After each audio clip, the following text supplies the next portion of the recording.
Okay, so heads up, if I sound a little different throughout this video, that's because I'm recording the first draft in November.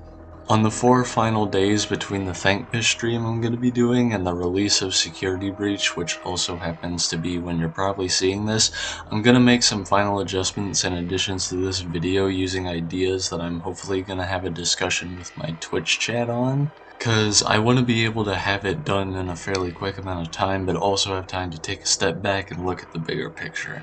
But with that being said, hey everyone, Gold Pikmin here. Now, given it'll be December when this comes out, I can say I've had a theory in the making. And now that its status is either gonna be confirmed or debunked in just a few days' time, I'm pretty much on my toes, despite how I usually don't seem to have any. For those of you who are new to my channel, don't worry because I'm going to be going over the entire thing again just so you don't have to go scampering across like 3 different channels, and also just to refresh anyone who has been here. Anyway, let's start from the beginning with this wild theory. So it started 1 year ago when I was visiting my family for the month, December 2020 if you will. I was talking to my friend over social media and stuff, you know, it's all that. I was thinking about FNaF and stuff when all of a sudden it just hit me, right then and there. The crying child from FNaF 4, or Evan, as we're currently being led to believe by Scott, has kinda just vanished. Despite being part of the undying family that are debatably the main characters of this entire franchise, after seeing him flatline in FNAF 4, no real trace of his existence in-universe seems to really exist anywhere. It was then I took a step back and looked at the bigger picture, and then I realized something. The mainstream FNAF games to come out after FNAF 4 all seem to feature an odd factor that involves Evan in some way. Sister location shows that somebody, most likely William, monitors his bedroom and is actually the one who talks through the Fredbear plush that seems to follow this kid around. It also shows that the house he's in is directly connected to the underground rental facility. Pizzeria Simulator, despite the fact that it is meant to tie up loose ends with the lore and stuff and give us hints about the deeper part of the story, has no mentioning of this kid whatsoever apart from the fact that Midnight Motorist seems to imply that he sneaks out into the woods for some reason with an animatronic, though honestly it's hard to tell who's supposed to be who here. Help Wanted is also strange. Despite being a game made from scanning memory from Fazbear Entertainment memory chips and circuit boards, it features Evan's bedroom and the nightmares that used to haunt him. I don't even know where to begin on this, but I guess I'll start with the fact that Ultimate Custom Night, despite not being part of the mainstream, implies that the nightmares were just illusions, aka nothing real to fear, during Evan's time, as they seem to taunt William about being real now. So given we can assume that they weren't real before, there's no reasonable explanation a game made from memory should feature them, especially not Nightmarion, who didn't even exist during Evan's time because neither did the puppet. And you can try and argue that Nightmarion's inclusion here isn't canon either, but no, it's part of the main series of simulations Vanny has to go through to find the tapes that will put Glitch Trap together. It literally doesn't make any sense. Yeah, there's the Dreadbear DLC, which isn't canon, so yeah, fuck it, nightmares all over the place, whatever, it's just what they do. But Nightmarion and Nightmare Fredbear being part of the main series of minigames is like, bruh, how? Okay, I'm just gonna step away from that mess for a minute. Now, you may be wondering where I'm going with all this if you're new. Well, after seeing all this led me to believe that Evan will actually be coming back in Security Breach with a surprise return, probably as the true antagonist of the game. Now, all that evidence I pointed out earlier may just seem like small details sewn together on a whim, could even argue out of some form of confirmation bias, but here's the thing, it didn't end there. As Security Breach news kept coming out over the course of the year from when I first made this theory to me recording this video right now, a lot of things have been shown that only seem to confirm my boiling pot of suspicions. When Security Breach got delayed again, Scott made a little game to sort of make it up to the fans called Fury's Rage. If you just play this game normally, it features nothing of relevance. However, if you play the hard mode, you'll gain access to a secret final stage, and the boss is this, the Dreamgeist. The reason this thing should be setting off alarms in your brain is because it is very clearly designed after the box of secrets that Evan is shown to have in FNaF 4. The box that literally no one could open no matter how hard they try and was encouraged to be left forgotten for now. For now. And then some other stuff came out, like a couple trailers for Security Breach in the Freddy and Friends cartoon and some special screenshots from Dawko's stream. The first episode of the Freddy and Friends cartoon showed a wave of tentacles at the end, which, while I can't really confirm obviously, to me this does seem to lean to Nightmarian given previous context clues. The Security Breach trailers also showed off a few things. The first trailer showed this nightmare animatronic looking arm, which I actually made a whole damn video about. And like the second or third trailer, I don't know, the October one, I was probably not even right about the nightmare arm being in the first one. It showed these things. People quickly deduced them as the prototypes of the waiter robot seen in the Pizzaplex. But the thing I initially noticed when I first saw these things was the fact that their faces look like Nightmarian or the puppet, and the fact that "in your dreams" is written on their torso, both the face and this text being drawn on with marker. I'm sure you can only imagine how many red flags that rose in my brain, especially considering that puppets were the only enemy that accompanied the Dreamgeist in Fury's Rage. Then there were those screenshots from Dawko's stream, a lot of which seemed to have Fredbear advertisements, which has led a lot of people to believe that the Pizzaplex has been built over the original Fredbear's Family Diner. You know, the place of this kid's accident and arguably his deserved stomping grounds. I have a couple more quick things I need to work into the script because they're just sitting at the bottom of my notepad, so just real quick here. Okay, so in the survival logbook owned by Michael Afton, there's a page that asks you to draw what you dream about, and Michael mysteriously draws Nightmare Fredbear. To me, this seems to suggest that some force is at the very least keeping the imagery of this thing alive to invade people's minds or something like that. And Michael is the one responsible for the accident that got Evan bit by Fredbear, so maybe just write that down somewhere, I guess, on your little list of possibilities. Another thing I remembered on a whim was the fact that the trailer of FNaF 4 said, "What is it you brought home?" which I'm guessing refers to the box itself. The box of secrets looks like it definitely could have just been in the woods and Evan found it when he apparently sneaks off into the woods or something. But it should also be noted that Scott might have written these trailer lines when he suspected that FNaF 4 was still going to be the finale of the series, so maybe it kinda just lost all its meaning. Quick intermission, I just want to say that I completely forgot to mention the incredibly obvious detail that Gregory also just looks like Evan, like a lot. So many people have noticed. But yeah, with a surprising amount of evidence so big that my back hurt after writing all of it down in the script, I'm fairly confident that my insane ramblings from 1 year ago are actually going to be coming to fruition. However, there is one thorn in my side in all of this. While there is evidence seemingly pointing to the fact that Evan might return as a major role in Security Breach, there is one thing I've purposefully avoided talking about up until this point. You remember the logbook where I said Michael confessed to having dreams about Nightmare Fredbear? Well, the spirits of Cassidy and Evan are in this book.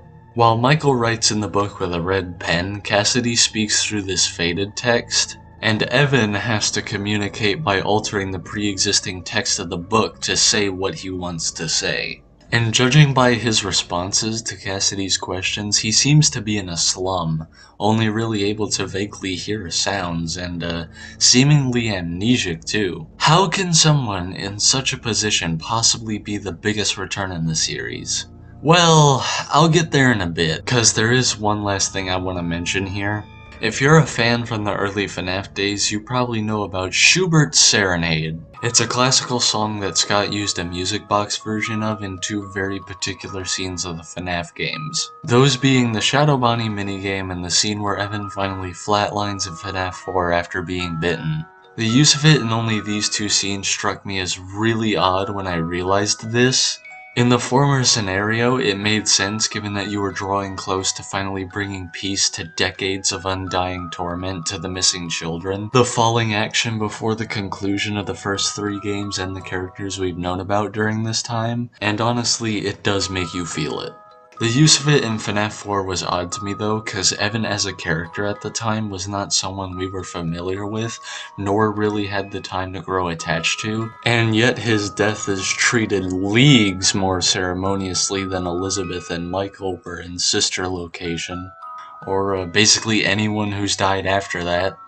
Now, I'm going to be getting into speculation territory right now, so just bear with me, no pun intended. While the use of this song in only these 2 scenes could be because Scott has started working with people like Leon Riskin who can compose original tracks for the games, I still think the choice to only use it these 2 times was deliberate, because I feel like if Scott really did want to use the Serenade again, he could have easily asked Leon or anyone else to compose a cover of it. Anyway, a lot of people seem to believe that Evan is actually Shadow Freddy, which, I guess if you stop and think about it, can make sense because of the whole dark version of Fredbear and Golden Freddy thing.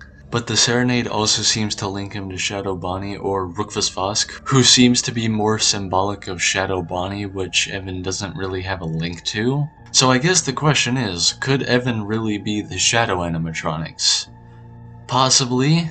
And this consideration is what I want to bring back to the table with him being in the logbook and possibly returning. If it is to be believed that Evan really is the Shadow animatronics, then there is a lot to unpack there. It would mean that he is responsible for finally putting most of the missing children to rest, given that Cassidy and Charlie refused to pass on. It also means that his spirit is able to act independently from any form of animatronic or machinery, which hasn't really been seen to such an extended magnitude before. Yeah, the kids in FNaF 3 were separated from the animatronics after they were dismantled, but that lasted all about what I assume to be a few minutes, really. Meanwhile, Shadow Freddy has existed since FNaF 2 apparently, and has been around up until the point where the FNaF 1 location is decayed and infested. Furthermore, if he really is the Shadows, that means he can even cross different realms of existence and seemingly alter the reality of whatever realm he's in. As Rukfus Vosk, he's able to not only enter a digital plane, but hop through them on a whim. We're talking about the same places that the souls of the missing children got lost in. And while it's arguable how canon the events of this is, when Shadow Freddy invades the game at the beginning of Pizzeria Simulator, he duplicates himself and basically destroys everything. Now, just taking a step back and looking at all we've put on the speculation board, Evan being the Shadows and being able to alter reality definitely seems like a bigger long shot than the Zelda item. That is until we go back to the logbook. Remember, I said Evan communicated by altering the pre-existing text in the book. Cassidy writing in Fate of Penmanship makes sort of sense, I guess. I mean, she's a spirit, I guess that's just what they do. But Evan's communication alters what is already there in a way that doesn't even make sense on a paranormal level. Changing the text to what he's saying in perfect print and all. If that doesn't scream reality manipulation, I don't know what you want from me. And just another quick thing, I did point out to my friend that the voice in one of the security breach trailers ordering 2 figures, not just one like how Glitchtrap would command Vanny, to bring him what he wants or they'll burn sounds like a Freddy to me. So let's just take a second to absorb all of that. There's evidence suggesting that Evan could return in Security Breach as a main role. The Pizzaplex is built on top of where the accident that killed him occurred, and theoretically he has the power to manipulate and cross several planes of existence. When you put it all on paper and take a step back to look at it, it makes sense that he would come back in this game. And if he really does have these reality-bending powers, then he really should be the scariest and most powerful character in this franchise. And I wouldn't be surprised if he does get a sudden reveal near the end of the game accompanied by a dramatic shift in tone. Early December Gold Pikmin again. I also wanted to say that between when I recorded the November notes and now, I realized that this game and the Pizzaplex kinda have a theme of cold temperatures in winter. I mean, yeah, the game's releasing in December or whatever, but even if it wasn't, the teaser for the Pizzaplex showed it being built in winter. I couldn't find any sources explaining when it came out, so I don't know, maybe it came out around Christmas and that's why it's in the winter, but I don't know. I bring up the theme of winter and cold temperatures because I kinda just randomly had a thought that, well, since Glitchtrap slash William kinda just comes back after you kill him, the solution to stopping him would be to just freeze him alive. If he's gonna keep moving after you kill him with conventional means, may as well just stop him from moving at all, right? Plus, the freezing thing is a little more dark than conventional murder, so it feels like it already fits into the darker theme that Security Breach seems to be taking. And given he's now the oldest spirit still on Earth, Evan seems like the right guy for freezing people. I look in his eyes and I can see the potential. Hey everyone, this is post-stream Gold Pikmin. Unfortunately, I wasn't able to do my whole theory discussion thing with much of an interactive audience, so I couldn't really gather any new ideas. But what did happen was the release of Dawko's interview with Steelwool, which confirmed there's still some characters we haven't seen yet, so hey, there's room on the roster for my theory to be true. They also confirmed that the animatronic we call Moondrop is simply to be referred to as daycare attendant for now. Personally, I think this means Gregory was at the daycare since the Pizzaplex seems to be more for a teenage demographic, and the daycare is probably where they let their little siblings play when they take them there. And much like Evan, Gregory could possibly have, say, a mean older brother who just left him there, or, you know, maybe it could have just been an accident. Either way, more room for Evan parallels, especially since the two Dawko interviewed were dodgy about Fredbear poster questions. But alas, this whole thing is all just a theory until Security Breach gives it the red or green light in just a few days. I'm definitely willing to hear your thoughts on the matter as long as we're civil about it, and I don't normally do this, but on this one occasion I actually would like to ask that you just take a second to please hit the like button, cause this video was one of my most ambitious videos in a long time, and the theory itself is now a year in the making. And you doing something just to help the video actually get noticed and recommended to people would mean a lot to me. But with all that said, this is Gold Pikmin, and I'll see y'all another time. Goodbye, everybody.